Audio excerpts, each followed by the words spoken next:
Okay hi, ഞാൻ Abdu while അഗ്രോഫാം. നമ്മളെ സുഹൃത്ത് അഗ്രോഫാമിന്റെ ഒരു മെമ്പറാണ് ഗഫൂർ ഭായ്. ഞങ്ങളിപ്പോ ഇന്തോനേഷ്യ ഉള്ളത് ഉബുദിന്ന് ഏകദേശം ഒരു 120 കിലോമീറ്റർ ദൂരത്താണുള്ളത്. ഇവിടെ ഒരു കോഫി പ്ലാന്റേഷൻ ഉണ്ട്. കോഫി കണ്ടോ? ഇവിടുത്തെ കോഫിന്റെ പ്രത്യേകത എന്താ അറിയോ? ഈ കോഫി പിന്നെ സാധാരണ അങ്ങനെ പറിച്ച് കോഫി പൊടിക്കൊന്നല്ല. പിന്നെ ഇതിനൊരു ഒരു മൃഗമുണ്ട്. ആ മൃഗം ma'am what's the name this ലുവാക്.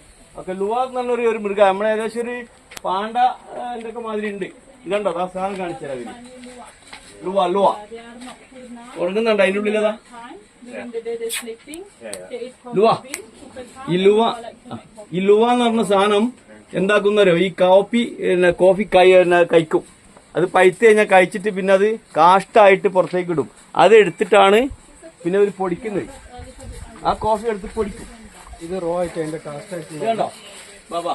എന്നിട്ട് ഇത് ക്ലീൻ ചെയ്തത് ഇത് കോഫി പൊടിക്കുന്നത് ഉണ്ട്. ഇവിടെ നോക്കിയാ ക്ലീൻ ഇങ്ങനെ വറുത്തും. ഭയങ്കര റിസ്കി ജോബാണ്. ഇങ്ങനെ വറുത്തിട്ടാ 45 മിനിറ്റ് 45 മിനിറ്റ് 45 മിനിറ്റ് ഇത് ഇങ്ങനെ വറുത്ത് പൊടിച്ച് അതിന്റെ കാപ്പി ആക്കുന്നത്. ഇതാണ്ട് പൊടികളാണ് മനസ്സിലായി, കാപ്പി പൊടികൾ. ഈ ഉരലിട്ട് നാച്ചുറൽ ആയിട്ടാണ് ഫുള്ള് ചെയ്യുക. അതുണ്ടോ? ഈ ഉരലിട്ട് ഇങ്ങനെ കുത്തിയിട്ട് കണ്ടോ? ഇത് മാത്രല്ല, ഇവിടെ കാപ്പിന്റെ പിന്നെ ഇലകള് ഒരുപാട് കാപ്പികൾ ഇവിടെ നമുക്ക് ഒരു ഉണ്ടാക്കി തരും. പിന്നെ ഇത് കണ്ടോ? ഈ ഇഞ്ചി, മഞ്ഞള്, ഇതൊരു പ്രത്യേക തരം പിന്നെ ചായ ഉണ്ടാക്കുന്നതാണ്. ഇത് ഏലക്കായല്ല, ഇത് നമ്മളെ ജാതില്ലേ, ജാതിന്റെ തൊലിയാണ്. പിന്നെ കൊക്കോന്റെ പിന്നെ ഈ കായ എടുത്തിട്ടും ശരിക്കും കൊക്കോന്റെ കായ എടുത്തിട്ടും കാപ്പി ഉണ്ടാക്കും.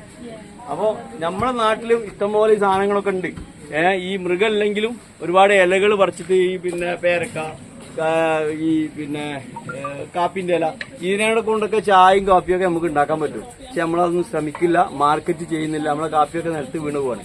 എല്ലാവരും മനസ്സിലുണ്ടാവും. ഇത് ഇന്തോനേഷ്യയിലാണ്. ഉബുദിന്ന് എത്ര കിലോമീറ്റർ? 120 കിലോമീറ്റർ. കുട്ടേന്ന് കിലോമീറ്റർ ഓടിയിട്ട് ഞങ്ങൾ ജസ്റ്റ് ഇത് കാണാൻ വന്ന. Okay, by.